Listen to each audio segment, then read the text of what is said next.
families who've been locked down for 2 years because of COVID are now locked down at airports when they try to get away for a small vacation.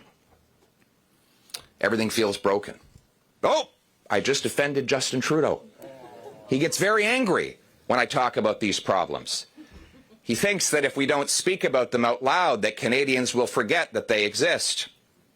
He said this to me in a very angry speech right before Christmas, where he told 2,000 Liberal lobbyists and political staffers and consultants who'd paid $500 to listen to him speak that Canadians have never had it so good. And you know what?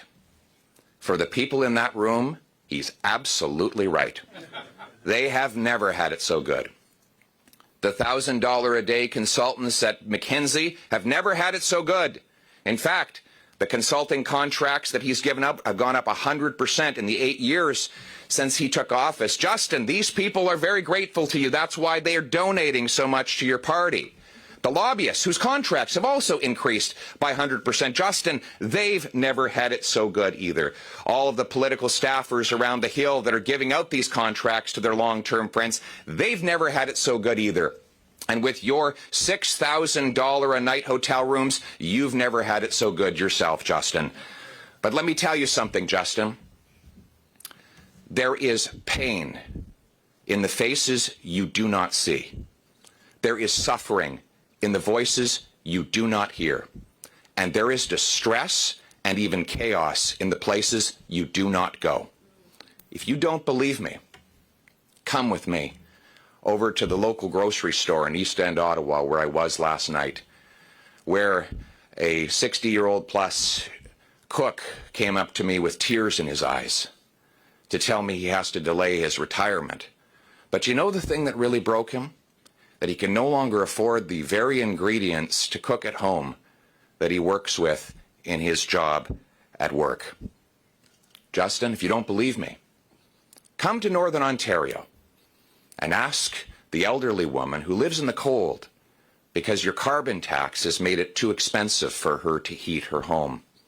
If you don't believe me, Justin, come speak to the students who live in homeless shelters while they go to school, because the average rent for a one-bedroom apartment in Toronto after 8 years of your leadership is $2,500 a month. That's more than a 100% increase since you took office, and you've done absolutely nothing to incentivize the construction of new and affordable homes for our young people. If you don't believe me, Justin, go to the food banks, where 1.5 million people go to eat in a given month. Stay around long enough. You might hear from some of the people who come to the food bank asking for help getting medical assistance and dying. Not because they're sick, but because they're too poor and too miserable after 8 years of your leadership to go on living like this. If you don't believe me, Justin, go talk to the families of the 30,000 people who've lost a loved one to drug overdoses after you favored policies that flooded our streets with heroin and fentanyl, and you tied the hands of our police and prevented them from doing anything about it. After you failed to hold the scumbag corporations who brought these drugs to our streets accountable. Companies like McKinsey, Mr. Trudeau, companies to whom you continue to give $100 million worth of contracts. Mr. Trudeau, if you don't believe me, go to the now permanent encampments that have taken over large parts of formerly prosperous and bustling communities in our cities like Vancouver, Toronto, and Peterborough. If you don't believe me, take a trip to the city transit, Mr. Trudeau, in Toronto, where 40 homeless people are forced to spend the night because your policies have made it impossible for them to get a home, where crime now rages out of control and women say they're afraid to even get on the train. June 17th, the Toronto TTC, a woman in her 20s, died of her injuries after she was set on fire. December 8th, a fatal stabbing on Line 2 train at High Park Station left a 31-year-old woman dead and injured. The suspect was wielding an ice pick. You don't believe me, Mr. Trudeau? Get on one of those trains and talk to the people who will tell you the story of a woman who was stabbed in the head and face on a Spadina streetcar just south of Bloor Street. She was taken to hospital with life-altering injuries. These are not one-off stories, Justin. Crime is up 32% since you took office. Violent gang crime up 92% after 8 years in office. You are responsible for the criminal code, for the borders that bring in the illegal guns. You are responsible for our national police force. And after 8 years, you have given Canadians cities that are turning into crime zones. This is your record, Mr. Trudeau. Meanwhile, illegal border crossings have exploded, crossings that were almost unheard of when you took office. This is 8 years. You told us that better was always possible, and yet everything is worse, and you blame everyone else. And we know what you will do this session of Parliament. You will divide to distract. You'll try to make people afraid of each other, because you think that if an average Canadian is afraid of his neighbor, he'll forget that he can't feed himself or pay the rent. You'll try to take all of the responsibility off of yourself and to put it on others.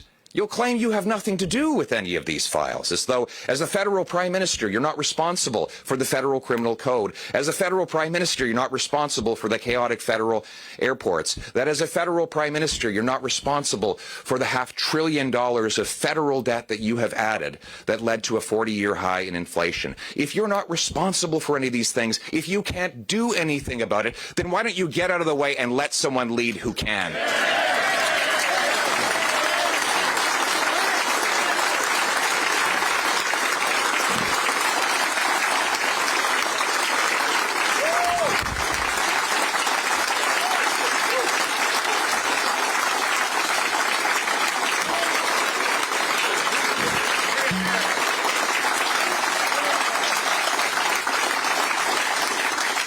Leadership means turning the hurt that Trudeau has caused into the hope that Canadians need and deserve. Canadians are good, decent, hardworking people. They deserve better than this, and better is what they will get.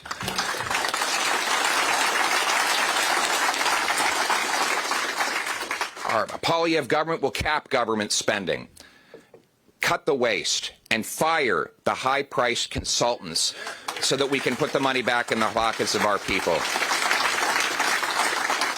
We'll toughen corruption laws to expose the insiders who are getting rich by making everyone else poor. We will, instead of tripling the carbon tax as Trudeau plans, we will axe the tax and we will use technology instead of taxes to protect our environment. We will remove the gatekeepers so that our brilliant immigrants can again work as doctors and nurses and have big, powerful, inflation-proof paychecks. We will remove the gatekeepers that stand in the way of our small businesses creating jobs and opportunities. We will remove the gatekeepers so that our First Nations can take back control of their lives and their resources and generate massive opportunities for their young people to build skills, to fund water systems that work, and to take care of their people and take control of their lives.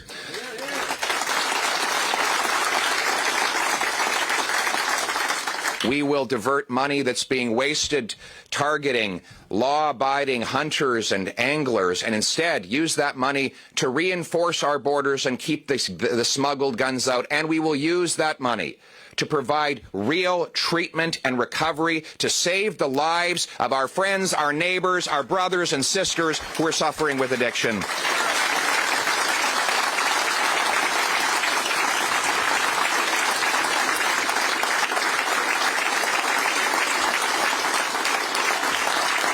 We will close the illegal border crossings and get rid of the backlog that holds back 1.1 million immigrants and allow families to be reunited, jobs to be filled, and refugees to be rescued from danger.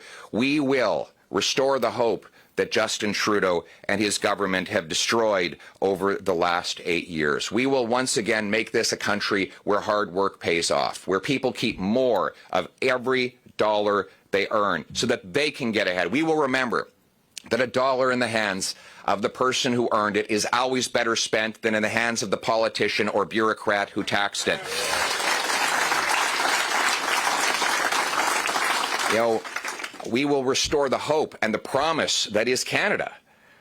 You know, we all grew up here, told that no matter where we started, if we worked hard, we could do anything.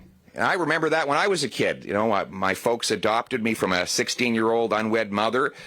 They were a couple of teachers. We grew up in a normal South End, Calgary suburban neighborhood.